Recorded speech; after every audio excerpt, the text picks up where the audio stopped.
જેતપરના ખેડૂતોની જેમ હવે સુરેન્દ્રનગરના ખેડૂતો પણ પોતાની ત્યાંની કલેક્ટર કચેરી ગજવવા જઈ રહ્યા છે। શું રે સમગ્ર મામલો અને હવે ખેડૂતો પોતાની કઈ લડત લડી સરકારને હંપાવશે તેની વાત કરશું આ વિડીયોમાં। નમસ્કાર, આપ જોઈ રહ્યા છો નિર્ભય ન્યૂઝ। હું છું આપની સાથે પ્રથમ મોદી। માત્ર 50,000 ભરી અને ડ્રોન વસાવો, ડ્રોન વ્યવસાયની અંદર કમાવો 7 થી 8 લાખ રૂપિયા પ્રતિ વર્ષ। ગુજરાતના ખેડૂતોની પહેલી પસંદ, તો આજે જ સંપર્ક કરો। ગુજરાતભરની અંદર ખેડૂતો વિરોધ પ્રદર્શન કરી રહ્યા છે અને ખેડૂતો વિરોધ પ્રદર્શનની માંગ તેમની સ્પષ્ટ છે કે અમને અમારી જમીનનું યોગ્ય વળતર આપવામાં આવે। જે વીજ થાંભલાઓ તમે નાખી રહ્યા છો તેની સામેની આ એક લડાઈ છે।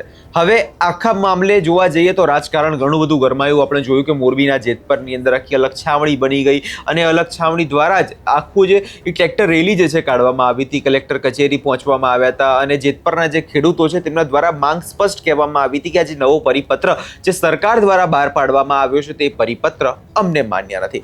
અને હવે આના જ પગલે સુરેન્દ્રનગરના જે ખેડૂતો છે તેમણે પોતાની એક અલગ સમિતિ બનાવી અને અલગ સમિતિ બન્યા બાદ હવે આગળના દિવસોમાં 28 તારીખની જો દિવસ જે છે નક્કી કરવામાં આવ્યો છે એ દિવસે બધા ખેડૂતો ભેગા થવાના છે અને કલેક્ટર કચેરી જે છે ગજવવાના છે। હવે આખા પ્રકરણને લઈ પહેલા તો જે ખેડૂત આગેવાન છે તેમનું શું કહેવું છે એકવાર એ જોઈ લઈએ।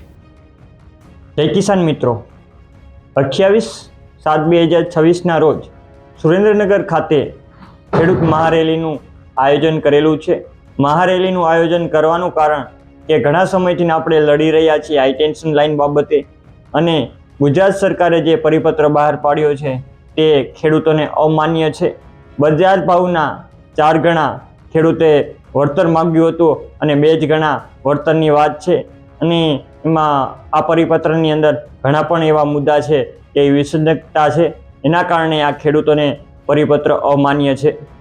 એટલે આ મીડિયાના માધ્યમથી હું આહવાન કરું છું ગુજરાતના ખેડૂતોને અને મહિલાઓને કે 28 તારીખે સવારે 9 વાગ્યે રિવરફ્રન્ટ ખાતે સુરેન્દ્રનગર જે આર્ટ્સ કોલેજ છે ત્યાંથી નીચે રસ્તો જાય છે, ત્યાં તમામ ખેડૂતોને 9 વાગે એકત્રિત થવાનું છે। એટલા માટે એકત્રિત થવાનું છે કે આ પરિપત્ર અમાન્ય છે અને સુરેન્દ્રનગર જિલ્લાના ખેડૂતોને ખાસ કરીને હું આહવાન કરવા માગું છું, આજુબાજુ ગામડાના વિસ્તારોને હું આહવાન કરવા માગું છું, તમારો 2 કલાકનો સમય કિંમતી ફાળવીને રિવરફ્રન્ટ ખાતે વધારે અને ખાસ કરીને હું નારી શક્તિને આહવાન કરવા માગું છું કે તમારો 2 કલાકનો કિંમતી સમય કે આજુબાજુ જે સુરેન્દ્રનગરના વિસ્તારની અંદર, ગ્રામ્ય વિસ્તારની અંદર જે વઢવાણ છે તેવા નારી શક્તિઓને આહવાન કરું છું કે 28 તારીખે રિવરફ્રન્ટ ખાતે આપણે પગપાળા યાત્રા ચાલુ કરશી। કલેક્ટર સુધી આ પગપાળા યાત્રા આપણી ચાલુ રહેશે અને ત્યારબાદ આપણે કલેક્ટરશ્રીને આવેદન દેશી। જય જવાન, જય। અહીંયા તમે જે રીતે ખેડૂત આગેવાનને સાંભળ્યા અને તેમના દ્વારા વાત સ્પષ્ટ કહેવામાં આવી રહી છે કે આ વાત હવે કોઈ એક વ્યક્તિની નથી, આ વાત હવે દરેક ખેડૂતની બની ગઈ છે। છેલ્લા લાંબા સમયથી ખેડૂતો પોતાના હક અને સન્માન માટે છેલ્લા વિરોધ કરી રહ્યા છે, તેમાં ક્યાંક ને ક્યાંક સરકાર આંખ આડા કાન કરી રહી છે। સુરેન્દ્રનગરના હળવદના જે ધારાસભ્ય પ્રકાશ વરમોરા છે તે લાંબા સમયથી આ વાત સાંભળી પણ રહ્યા છે, પરંતુ આ મામલે નક્કર પરિણામ જે છે આવતું નથી। જે પરિપત્રનો ત્યાંના ખેડૂતો વિરોધ કરી રહ્યા છે એ જ પરિપત્રનો આભાર વ્યક્ત કરવા તે સરકાર પાસે જાય છે, મુખ્યમંત્રીને મળે છે, પરંતુ જે સરકારની આ જે નીતિ છે એની સામું જ ખેડૂત નારાજ છે।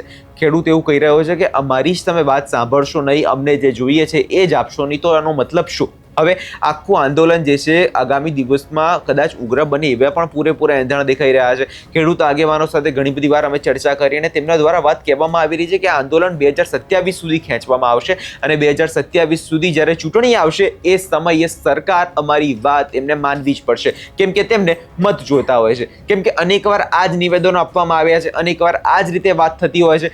જે વાત ભારતીય જનતા પાર્ટીની હોય છે, જ્યારે મત માગવાના હોય છે ત્યારે તો તેઓ ખેડૂત આગેવાનો પાસે પહોંચી જતા હોય છે, ખેડૂતોને કહેતા હોય છે કે અમે તમારા માટે આ કામ કરશું, પરંતુ પરિસ્થિતિ જ્યારે એવી આવી ગઈ છે કે હવે કોઈ સાંભળતું જ નથી। ત્યારે આગામી 28 તારીખે ખાસ કરીને જોવાનું એ રહેશે કે જ્યારે સુરેન્દ્રનગરના જે આ ખેડૂતો છે તે કલેક્ટર કચેરી પહોંચે છે ત્યારે સરકાર શું તેમની વાત સાંભળે છે, કેમ કે મોરબીના જે ખેડૂતો છે તે પણ પહોંચ્યા હતા, પરંતુ સરકારે આ મામલે હજુ સુધી કોઈ નક્કર પરિણામ જે છે લાવ્યું નથી।